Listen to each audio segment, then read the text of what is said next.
Hello, welcome to Adventures in Dolls. I'm Karen Allen, and this is the United Federation of Doll Clubs YouTube channel. Today our program is Travel Through Time with Miss Rowan. It's been provided by the Museum of Dolls, Toys, and Miniatures in Spencer, North Carolina, and the members of the Rowan Doll Society. Before we get started on the video, I'd like to remind you to please support our programming. Give us a like and a subscribe. Remember, subscribing is totally free, so you don't miss your next adventure in dolls.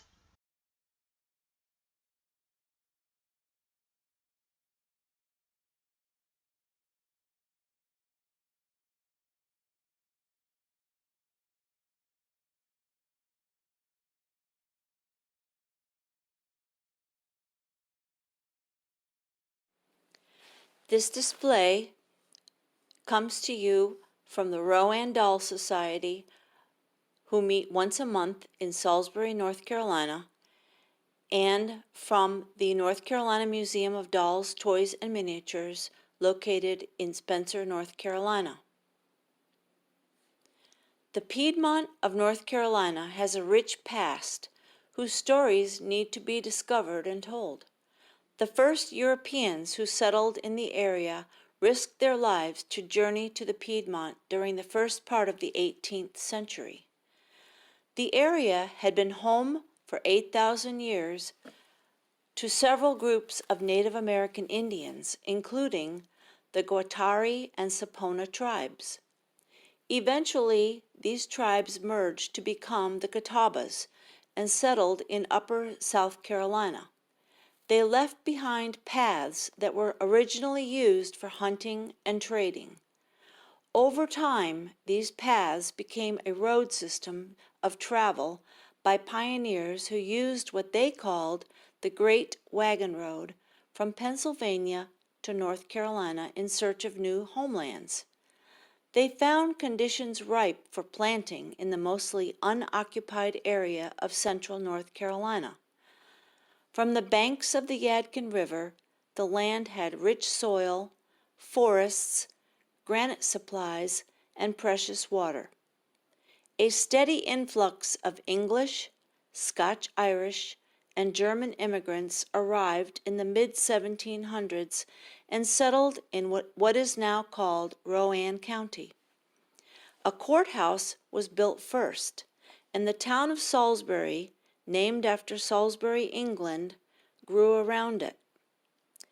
What follows next is a description of many of the people and events that contributed to the growth and often the notoriety of the central Piedmont area. Using Miss Rowan as our guide, we will travel through history from the migration of the Great Wagon Road to contemporary times. Who is Miss Rowan? Miss Rowan is a special bisque doll that wears a costume copied from a dress currently housed in one of our local museums in historic Salisbury, North Carolina. The original dress was actually worn to a ball in honor of George Washington's Southern tour in 1791, when he visited Salisbury. According to written record, a ball was held in the President's honor at the Hughes Hotel. Mrs. Lewis Beard was among the guests listed. The handmade dress she wore that night to the ball was passed down through her family until a descendant donated it to the Rowan Museum, where it is displayed today. Why would George Washington have visited a small town like Salisbury in 1791? It was the county seat and also the westernmost settled area of the newly formed states. In those days, western North Carolina was the wild, wild west. Daniel Boone came to Rowan County with his family in 1759 as a 16-year-old youth. The family settled near the Yadkin River, about 12 miles from Salisbury. He married Rebecca Bryan, a neighbor in Yadkin, but never stayed long in any place. He was given the task to explore Kentucky, which was wilderness at that time, and that assignment was documented at the old courthouse, which stood at the intersection of Main and Innis Streets in Salisbury. Daniel and Rebecca had 8 children during their long marriage. He is best known as a hunter, explorer, and fur trader. Andrew Jackson, our 7th president, was born near the North Carolina-South Carolina border, near Waxhaw, in 1767. He studied law in Salisbury at the age of 17, and according to Jackson himself, he enjoyed the fun of being a student. During his early years in Salisbury, Jackson was described as the most roaring, rollicking, gamecocking, horse racing, card playing, mischievous fellow that ever lived in Salisbury. According to records, Andrew Jackson went to the inaugural ball celebrated in Salisbury for the newly elected President George Washington in 1791. Jackson caused quite a stir because he brought some ladies of the evening as his guests. Besides being a lawyer, a statesman, and a president, he was a soldier. He went on to be a hero in the War of 1812 and earned the nickname Old Hickory by being as tough as hickory wood. He had an iron will and the ability to inspire men to deeds beyond their strength. After practicing law, he was elected president in 1829 and served 8 years. Old Hickory died in 1845 at the age of 78. Elizabeth Maxwell Steele, the greatest woman patriot America has ever known. The time is 1781. During the Revolutionary War, General Nathanael Greene took shelter in Salisbury and stayed at an inn owned by Elizabeth Maxwell Steele and her husband. During a conversation, General Greene conveyed that his troops did not have enough food or supplies and would be captured by the British. Mrs. Steele reportedly gave the general 3 bags of gold, all her savings, to be used for the war effort. The kindness and generosity that was expressed by Mrs. Steele that day has been said to have changed history. General Greene was able to direct his small army by boat across the Yadkin River. The British followed on foot to Guilford, where the 2 armies met in a fierce battle at the Guilford Courthouse in March of 1781. What was left of the British army fled north to Virginia and surrendered at the Battle of Yorktown in October 1781, resulting in American independence. Had not Elizabeth Maxwell Steele given money to General Greene in 1781, it is possible that the British may have won the Revolution.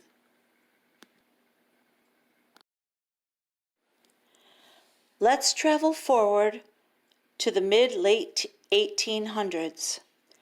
1879, J.C. Price and Livingstone College. The founder and first president of Rowan County's Livingstone College was Dr. Joseph Charles Price, born a free man in 1854 in Elizabeth City, North Carolina.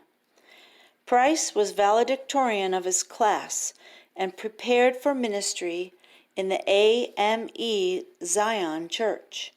He was a scholar and a powerful preacher and traveled to raise money to found a denominational college. Under his guidance, Livingstone College was started by Bishop James W. Hood and Bishop T. Lomax. Price was the president of Livingstone College, which was chartered to train religious leaders in 1885, until his death in 1893 at age 39.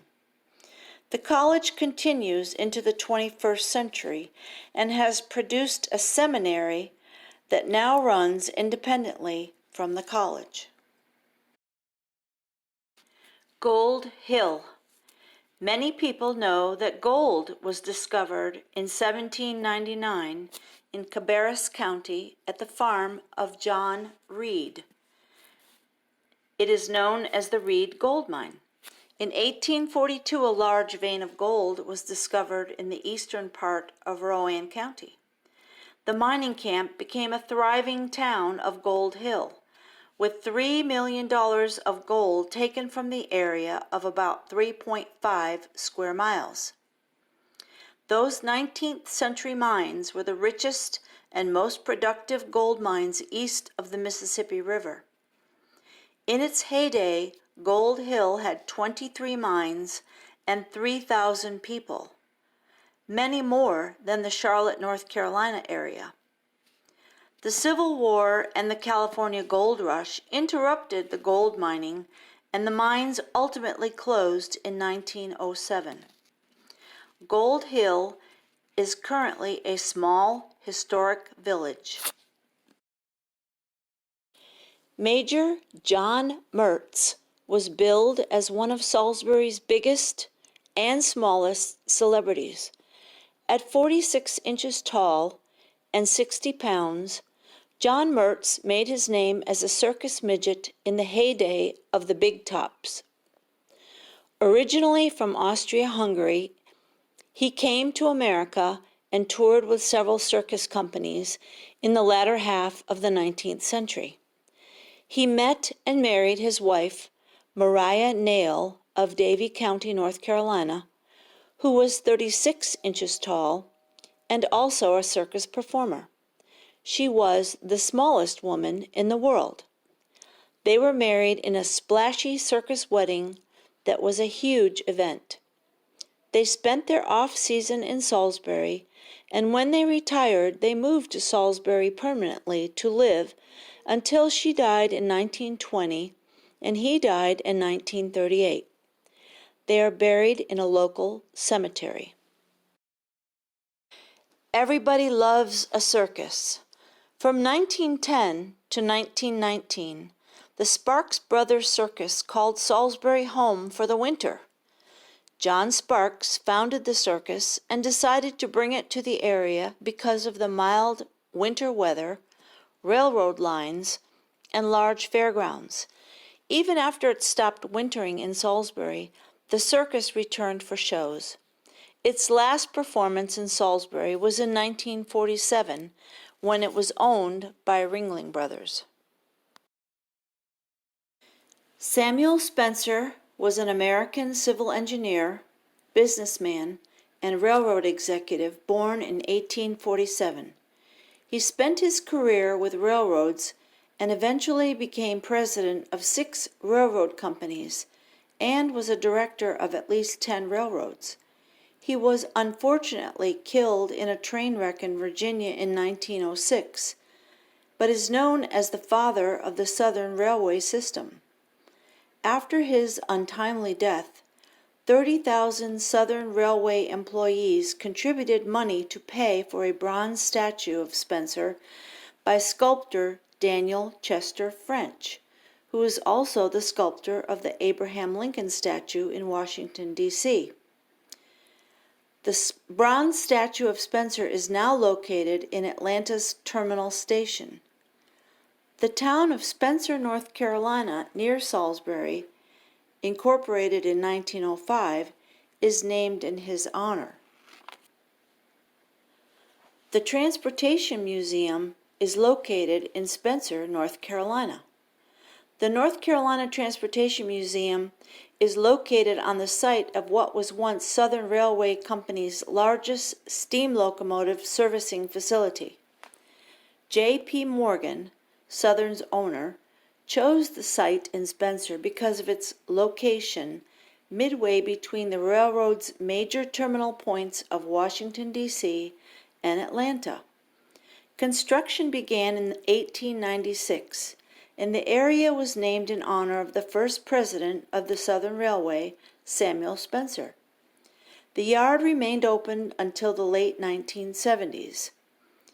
In the late 70s, a portion of the land was donated and the Transportation Museum was born. Since then, thousands of visitors have come to see more than $2 million in transportation artifacts that include trains, airplanes, trolley cars, wagons, and automobiles. Elizabeth Dole. Elizabeth Hanford Dole grew up in Salisbury as Liddy Hanford. She went on to Duke University and graduated with a political science degree. Ultimately, she attended Harvard and got a law degree, which she took to Washington, D.C. in the Nixon era. She married Robert Dole in 1975. She was head of the American Red Cross, but resigned to run for president. Though not elected President of the United States, she went on to be a state senator from North Carolina. She and her husband continue to live in Washington, D.C. The Hanford Dole Elementary School is named for her and is located in the Rowan County School System. We hope that you have enjoyed Miss Rowan's stories about our area of North Carolina. She is able to tell many more tales from the past and is very happy when you visit her at the North Carolina Museum of Dolls, Toys, and Miniatures in Spencer, North Carolina.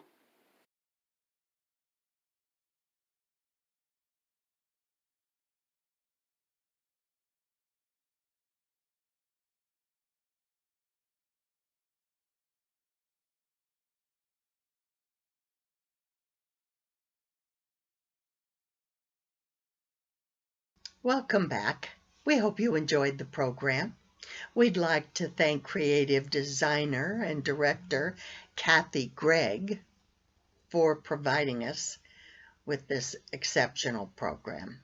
If you are not a member of the United Federation of Doll Clubs, just click on the link at the bottom of the page.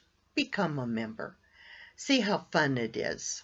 Just go to the website, fill out the form, and when you do, be sure to tell them Karen sent you. We'll see you next time.